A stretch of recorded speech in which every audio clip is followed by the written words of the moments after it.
কোটা সংস্কার আন্দোলনের পর সফল হওয়ার পর সকল শিক্ষার্থীরা যখন রাস্তা পরিষ্কার এবং ট্রাফিক আইন মেনে চলার জন্য ট্রাফিক পুলিশে পরিণত হয়েছে, তখন কিছু কিছু দুর্বৃত্তরা সকল থানায় ভাঙচুর সহ আগুন দিয়েছে।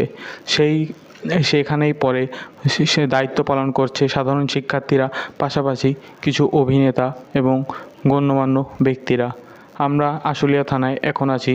আমাদের এখানে উপস্থিত আছেন ঢাকা ইপিজেড ভ্যাবজার আনসার সদস্যরা সহ ছোট পর্যায়ের অভিনেতা রাকিব হোসেন ইভন। চলুন আমরা অভিনেতা রাকিব হোসেন ইভনের কাছ থেকে এ বিষয়ে তার মতামত শুনে আসি।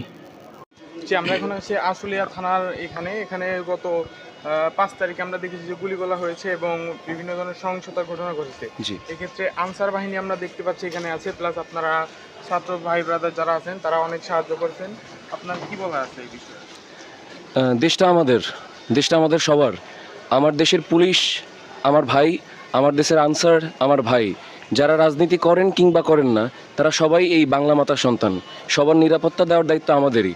এবং আমরা শুধু ছাত্ররা না, সমাজের সকল স্তরের মানুষজন এই বিজয়ের পরে এই বিজয়ের আনন্দ যাতে ভুলণ্ঠিত না হয়, কোনো রাজনৈতিক দল বা স্বাধীনতা বিরোধী অপশক্তি যেন এটাকে ক্যাশ করতে না পারে, কোনো ধরনের হত্যাকাণ্ড হামলা এসব কিছু না করতে পারে, এবং দেশটাকে যেন আবার পুনর্গঠন করা যায়। এই কারণে আমরা সব দেশবাসী, আমরা যে যার এলাকায় থেকে যার সক্ষমতা অনুযায়ী যতটুকু করা যায় এই সন্ত্রাসীদের রুখে দাঁড়াবো, এটাই। এবং এরা যারা আছেন আমাদের আনসার ভাই, আমাদের হয়তো তারা রাষ্ট্রীয়ভাবে অনেক সময় নিগৃহীত হয়েছেন, কিন্তু দেশের সব প্রয়োজনে তাদেরকে আমরা সবসময় পাশে পেয়েছি। এখন পুলিশের অনুপস্থিতিতে তারা পুলিশের দায়িত্ব পালন করছেন। তারা জনগণের বন্ধু, তারা জনগণই, তারাই জনগণ, তারাও বাংলাদেশ। আসুন আমরা সবাই মিলে দেশের নিরাপত্তা নিশ্চিতের জন্য সবাই যে যার জায়গা থেকে যতটুকু ভূমিকা পালন করা সম্ভব সেই সন্ত্রাসীদের রুখে দাঁড়াই। ধন্যবাদ।